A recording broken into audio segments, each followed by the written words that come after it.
pulang dari haji. Kalau dulu kan haji itu pakai onta atau kuda. Nah, maka ada akhlak, ya, ada toto coronya untuk ke kuda. Di antaranya adalah tidak boleh dibebani binatang itu lebih dari kemampuannya. Tidak boleh dibebani lebih dari kemampuannya. Maju yang paling belakang itu maju. Yang paling belakang maju. Paham ya? Jadi saya ulang bahwa dalam urusan kepada binatang itu dilarang untuk membebaninya terlalu berat. Misalnya masih zaman kuda tuh, delman, dokar, itu tidak boleh dikasih yang terlalu berat, tidak boleh. Atau yang sekarang mungkin menjadikan binatang itu sebagai sesuatu yang diambil manfaatnya walaupun dia tersiksa, seperti topeng monyet. Topeng monyet itu haram, ya, jadi anak cucu jenengan jangan dipanggilkan topeng monyet, karena monyetnya tidak seneng itu. Ya, monyetnya gak seneng, itu dipukuli Pak. Ya. Kan jenengan pernah lihat diseret, kadang ditendang sama yang punya. Ya. Bayangkan kalau kita di posisinya monyet itu, kan dia diambil dari orang tuanya. Bayangkan kalau kita ada di sekeliling monyet, terus kita sebagai manusia diseret, disuruh naik sepeda, disuruh ke pasar. Ya walaupun lucu memang, sebetulnya lucu. Cuman itu kezaliman ke binatang. Dan itu Rasulullah tidak senang. Ya. Maka siapa yang menyiksa dia, nanti yaumil qiyamah akan dibalas. Dia akan dibegitukan nanti. Karena dia punya hak, binatang itu punya hak untuk tidak diganggu. Ya, untuk tidak diganggu. Bahkan satu kejadian di dalam riwayat Ahmad, Rasulullah SAW mengingatkan dua sahabatnya yang menduduki kuda tidak dipakai untuk berjalan. Jadi ngobrol di atas kuda. Kemudian Rasulullah SAW mengatakan, la tattakhidhu dhuhura dawabikum karosi. Jangan kalian jadikan punggung-punggung binatang kendaraan kalian sebagai kursi. Itu tidak boleh. Dilarang oleh Rasul sallallahu alaihi wasallam. Karena itu menyiksa ke dia. Nah saya ini dibuat kursi. Ya kalau mau ngobrol turun, cari tempat yang untuk duduk. Jangan punggungnya kuda dipakai untuk duduk. Begitu pula dengan binatang-binatang yang lain. Sehingga hati-hati dari membahagiakan diri dengan mendolimi binatang. Itu Rasulullah tidak senang. Okay? Kemudian satu ketika juga siapa yang pernah menyiksa binatang, siapa yang pernah menyiksa binatang, entah itu mengambil gading gajah, atau dia mengambil sirip hiu, atau dia apapun, jadi mengambil manfaat dengan menyakiti binatang tersebut, tuliba bihi yaumal qiyamah, akan diminta balik di hari kiamat. Nah kita tidak punya itu, ya, sehingga akan tersiksa. Sehingga Abu Darda mengatakan kepada binatang yang jadikan kendaraannya, wahai binatang, la tukhosimni ila rabbika, jangan kamu ajak berantem saya atau kamu adukan saya ke hadapan Tuhanmu, karena sungguh saya tidak pernah memaksamu memikul sesuatu yang kamu tidak mampu. Saking takutnya Abu Darda kepada dolim, kepada binatang. Kadang-kadang anak kecil itu kucing, kadang-kadang semut diadu, ikan cupang diadu. Ya, ini namanya bukan adu domba, adu cupang namanya. Nah, makanya hal-hal seperti itu dilarang sekali, ya. Bahkan seorang ahli hadis itu diterima hadisnya jika dia tidak zalim kepada binatang. Nah, zaman dulu kan tidak seenak sekarang. Dulu kalau sekarang kan kita buka Bukhari atau Muslim sudah ada ini, tercatat semua an Rasulillah, an Nabi Hurairah. Itu kan sudah tercatat sekarang. Nah dulu tidak. Dulu mereka mencari satu persatu. Ada yang pernah dengar, katakanlah seseorang di Irak, bahwa dia pernah mendengar hadis dari Rasul, didatangi. Perjalanan kadang-kadang 1 bulan hanya untuk satu hadis. Jadi perjalanan 1 bulan hanya untuk mendengarkan satu hadis, tapi langsung. Kamu mendengar dari siapa? Fulan. Fulan itu siapa? Ditarik, cari dulu. Sampai jelas, oh ya ini sahih, oh ini hasan, oh ini dhaif. Susah orang dulu. Ya, susah. Sekarang kita tinggal ngapalkan aja kalau mau. Atau paling tidak taklim hadis. Dan taklim hadis ini tidak terlalu banyak dilakukan. Maksud saya bukan dibaca terus diterjemah. Detail taklim hadis itu tidak banyak orang tertarik taklim itu.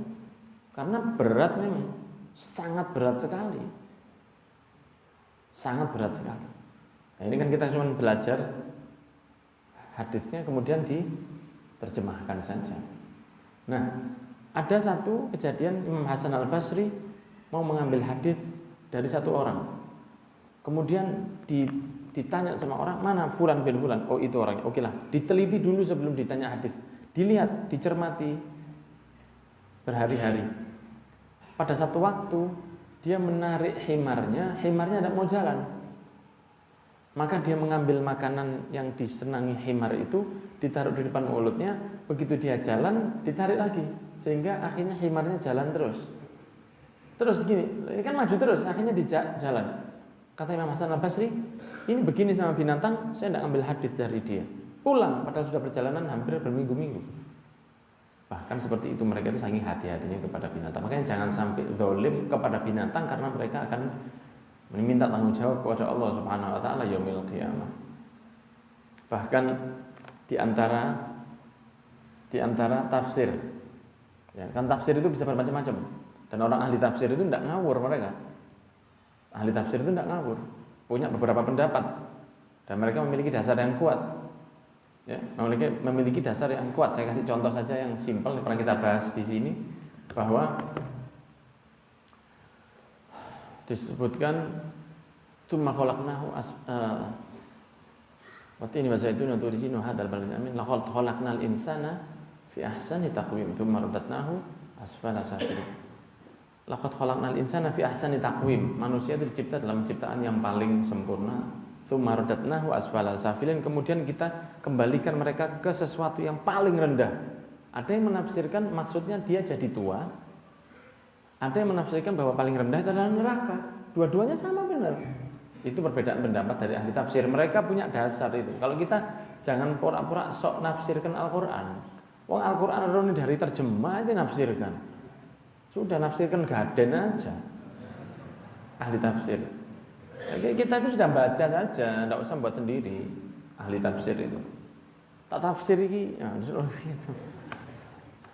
Sehingga di tafsir itu ada macam-macam. Di antara tafsir para ulama yang mengatakan, ya, di tafsir At-Tabari disebutkan bahwa Allah ketika berfirman, "Dzalika wa man yu'azzim sya'airallah fa innaha min taqwal qulub," disebutkan barang siapa mengagungkan syiar-syiar agama Allah, maksudnya di sini adalah apa? Mempergemuk binatang, kemudian membahagiakan binatang sebelum dipotong di hari Idul Adha. Itu termasuk mengagungkan, membesarkan, membuat sesuatu yang besar dari syiar agama Allah.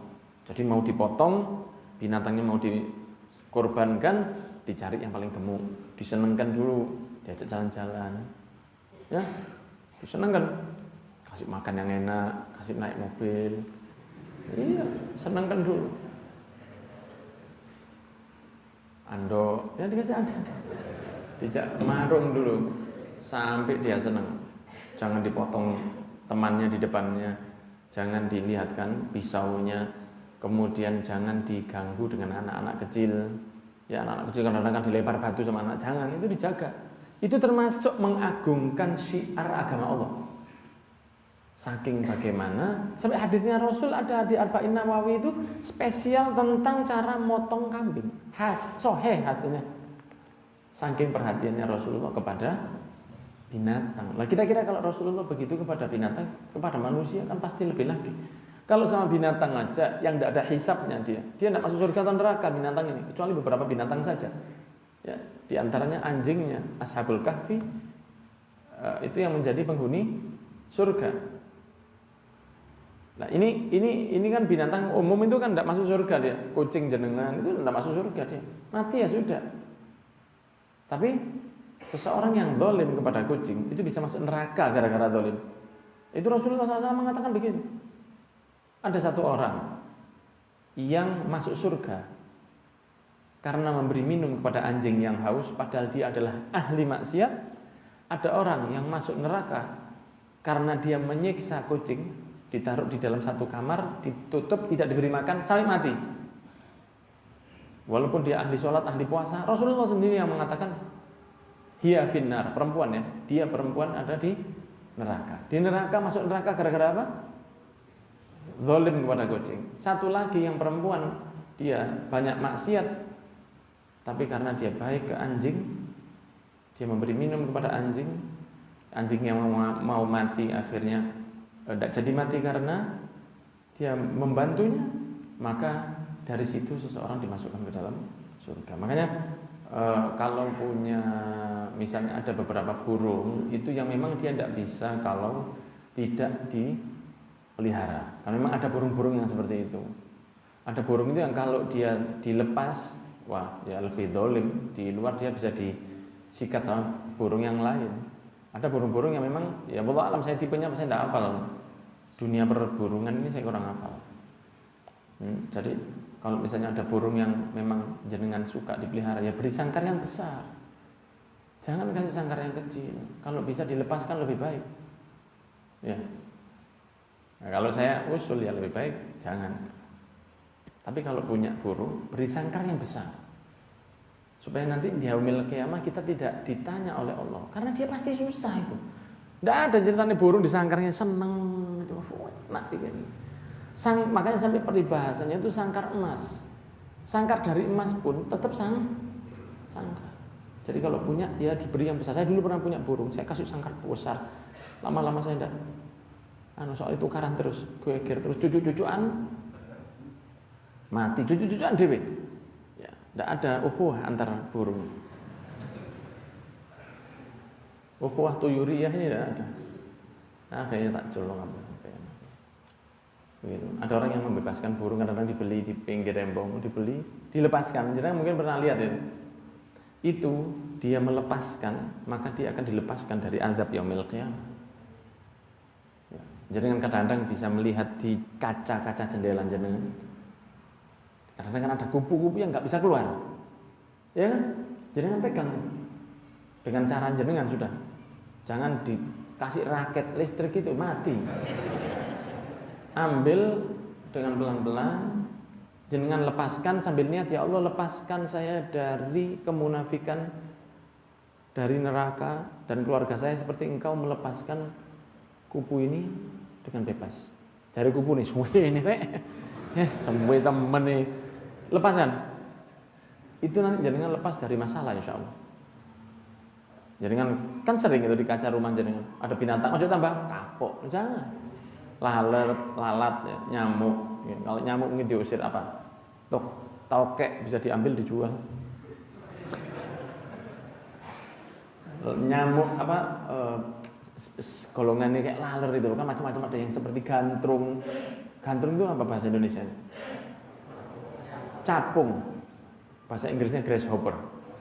Ya, grasshopper kan? Grasshopper itu, capung itu seperti helikopter itu. Nah, itu kan kadang-kadang masuk rumah dia tidak bisa keluar.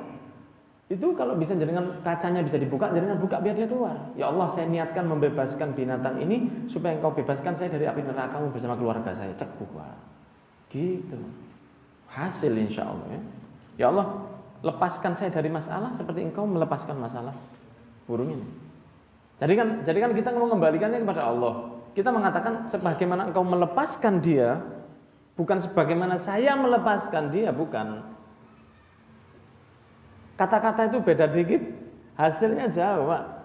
Jelas ya? Yang di sebelah lapangan sana jelas? Jelas? Ya Allah, sebagaimana Engkau melepaskan burung ini, atau kupu ini, atau capung ini, atau ikan ini, maka lepaskan saya dari masalah-masalah saya. Wah, aman.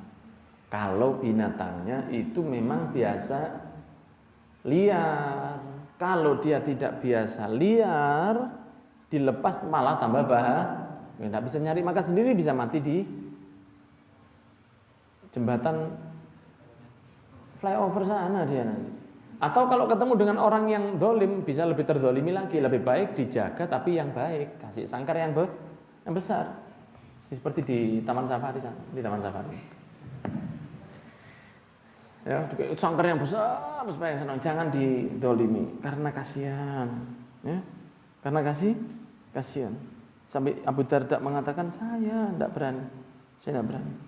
Dan kalau mengorbankan itu yang besar, kalau bisa yang besar. Sampai di dalam sebuah riwayat At-Tirmidzi Rasulullah bersabda, diriwayatkan oleh Imam Siti Aisyah, tidaklah seorang anak Adam di hari Idul Adha lebih membahagiakan ya kepada Allah dari mengorbankan binatang, sapi, kambing, onta. Kelak yaumil qiyamah dia akan datang dengan tanduknya, dengan sempurna. Dia akan datang nanti. Dan darah yang mengalir itu akan dirubah, diganti oleh Allah. Darah yang mengalir dari kurban tadi akan diganti oleh Allah, tetesannya, jumlahnya, dengan surga, dengan istana di dalam surga, sebelum darahnya itu sampai ke tanah. Jadi dipotong darahnya belum sampai tanah, Anda sudah punya istana di surga. Maksudnya bahasanya bahwa jenengan sudah disiapkan istana di dalam surga. Anak itu dibeli di tingkat 10 aja supaya darahnya itu tambah banyak. Ya tidak usah begitu. Ini jangan langsungan begitu. Ya. Makanya begitu, nggih. Makanya kalau apa namanya? Kalau memberi kurban itu yang baik.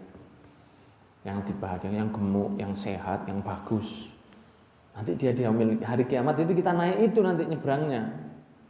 Lah kalau nyebrang itu bawa sapi yang ganteng itu, orang 7 kan sapi yang ganteng, wong 7 bareng. Bawa neraka ini. Gambarannya begitu. Kok sapinya kurus.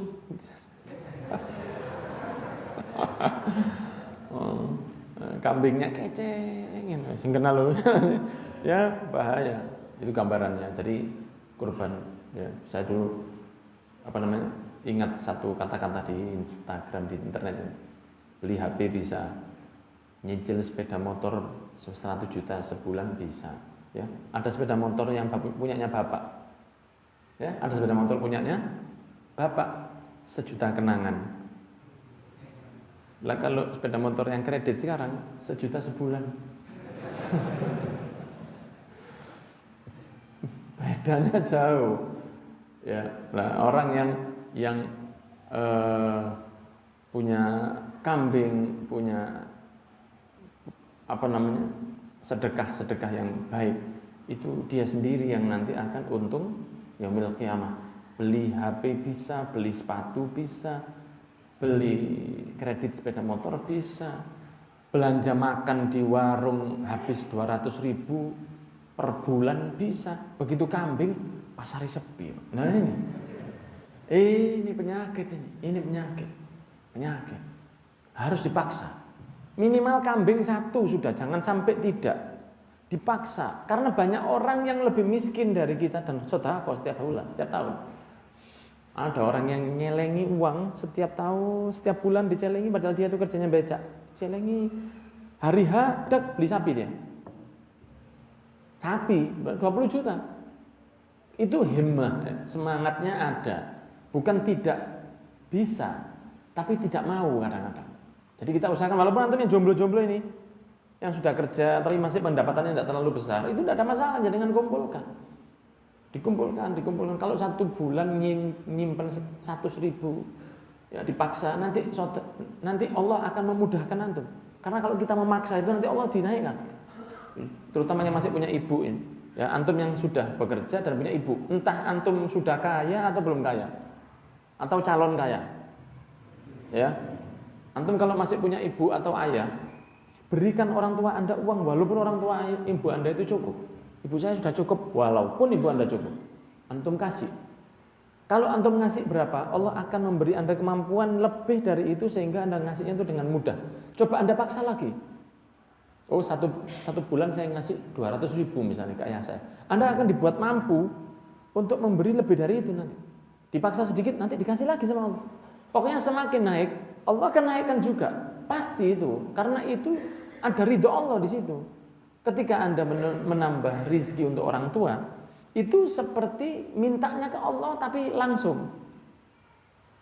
Nah, orang kalau sedekah ke orang tua itu memberi ke orang tua, kan Allah senang karena orang tuanya senang. Kan tidak mungkin orang dikasih itu, aku paling benci nih dikasih duit. Tidak ada orang tua begitu, Pak. Tidak ada orang tua begitu itu. Oh, ibuku wis cukup, walaupun ibunya miliuner, kasih ibunya. Ibunya kasih. Entah hadiah atau kasih fulus, sudah. Nanti ditambah lagi, Allah akan nambah. Karena Allah senang. Kan orang tua senang. Langsung Allah senang. Dan birrul waliden atau uququl waliden itu 2 hal yang dibalas di dunia sebelum akhirat. Orang baik ke orang tua dibalas di dunia sebelum akhirat. Orang durhaka ke orang tua dibalas di sini sebelum di akhirat. Nah, sehingga kalau mau nambah rezeki, perhatikan ke orang tua. Insya Allah Allah memudahkan rezeki barokah. Hati-hati dengan binatang, apalagi ke manusia. Kalau binatang jaga harus baik, maka pegawai harus juga diperhatikan dengan baik. Pembantu di rumah juga diperhatikan dengan baik, semaksimal mungkin, semampunya. Nek dipokso, akhirnya gantian aku melok sampean, Pak. Ya, dipokso. Wallahu a'lam bishawab.